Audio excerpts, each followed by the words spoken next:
Halo anak-anak yang Ibu kasihi di dalam Tuhan. Hari ini kalian jumpa kembali bersama Ibu. Dan Ibu berharap kalian tetap menjaga kesehatan, tetap semangat belajar di rumah walaupun kalian tidak jumpa langsung bersama Ibu. Hari ini kita akan memulai materi pelajaran kita, yaitu Pendidikan Agama Kristen kelas 8.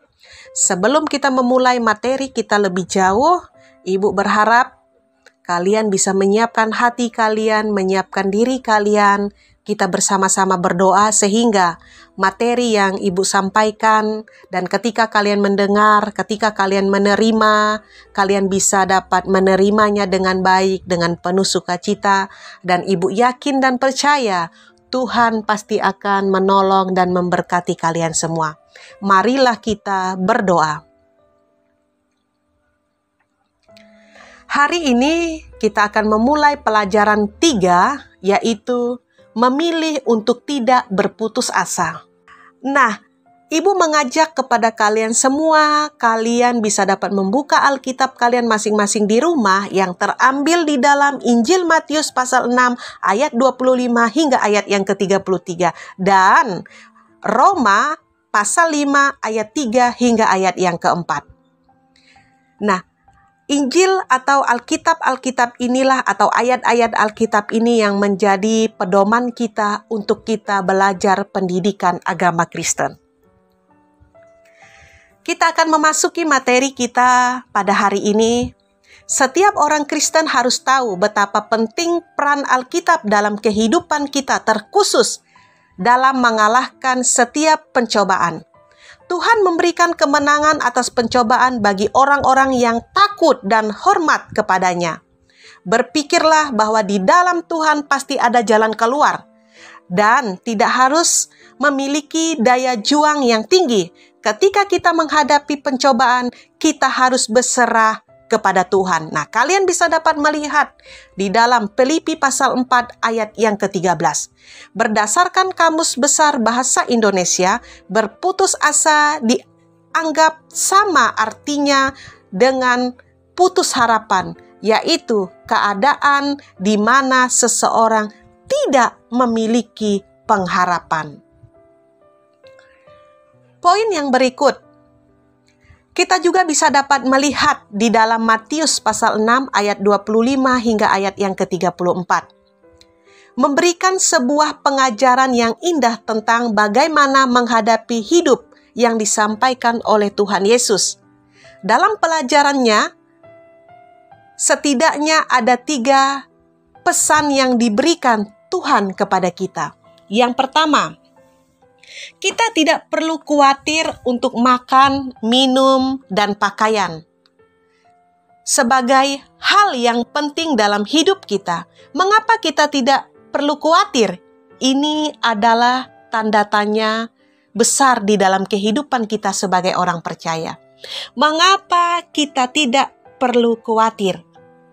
Karena pemeliharaan Tuhan jauh melebihi burung-burung di udara yang tidak pernah menabur tetapi menuai.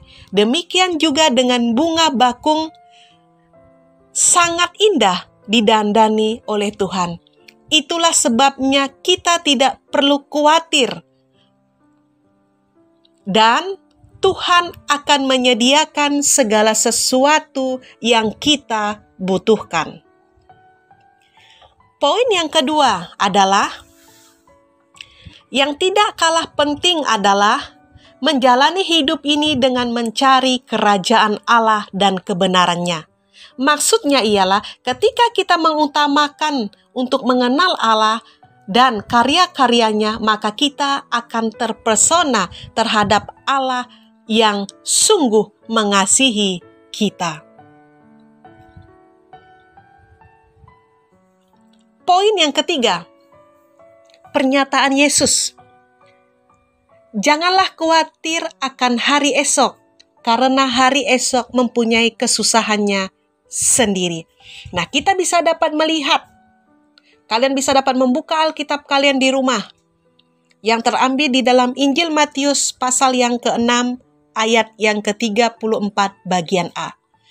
Nah, apakah kita bisa menerima pesan Tuhan Yesus?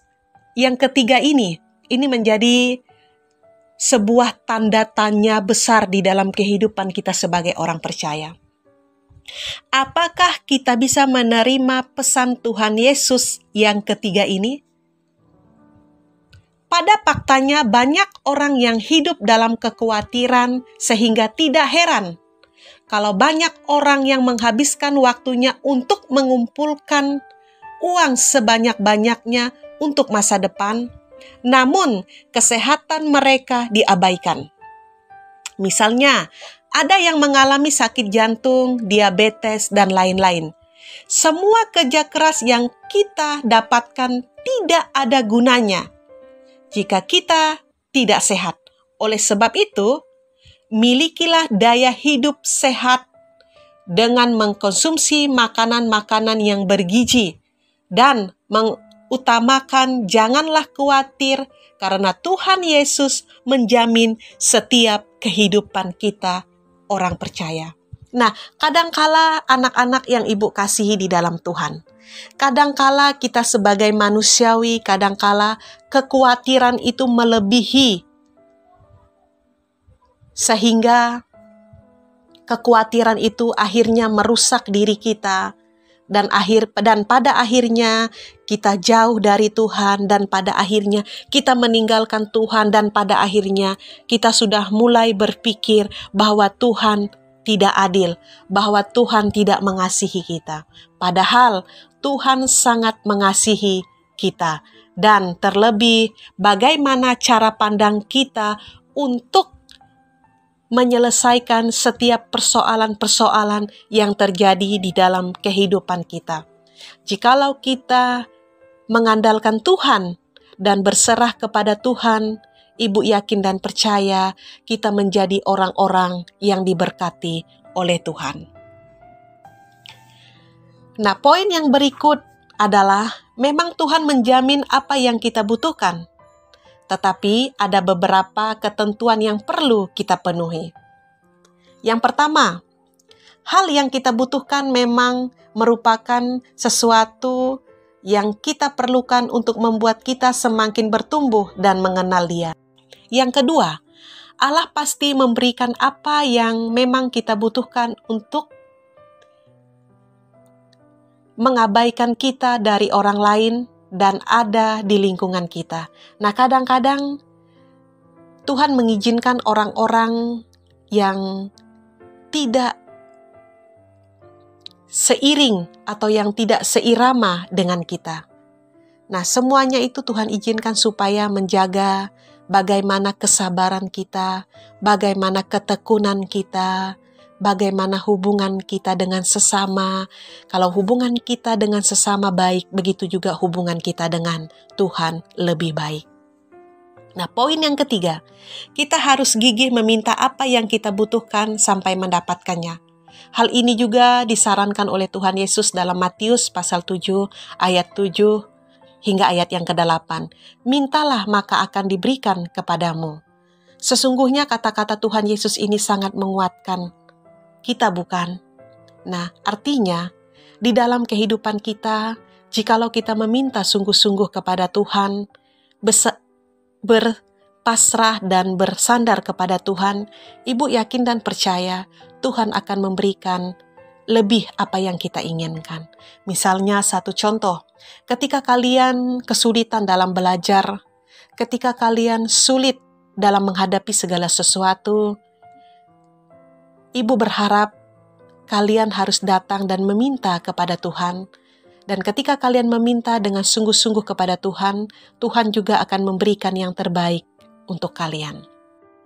Hidup bersama dengan Allah adalah hidup yang selalu berada dalam pengharapan, sehingga tidak merasa khawatir akan apa yang terjadi.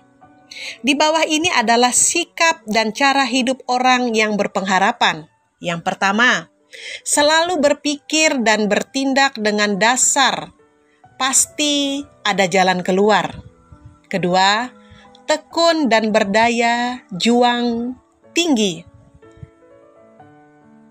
Ketiga, sanggup menghadapi semua tantangan.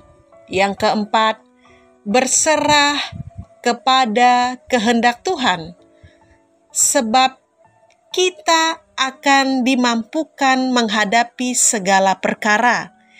Kalian bisa dapat membuka Alkitab kalian masing-masing di rumah yang terambil di dalam Filipi pasal 4 ayat 13. Dan yang terakhir adalah optimis dalam menghadapi perkembangan dunia dan menjadi motivasi untuk mewujudkan imannya. Nah, di akhir video pembelajaran Ibu hari ini, Ibu akan memberikan soal latihan untuk kalian. Kalian bisa dapat mengerjakan di buku LKS kalian masing-masing, yaitu bagian pertama, halaman 31 hingga halaman 33. Yaitu kalian bisa dapat mengerjakan yang bagian pilihan gandanya, kalian bisa dapat mengerjakannya dengan baik. Ketika kalian mengerjakannya dengan baik, tentunya kalian akan mendengarkan video ini juga dengan baik, dan Ibu yakin dan percaya kalian akan mendapat nilai yang baik juga. Sekian video pembelajaran Ibu. Terima kasih. Shalom.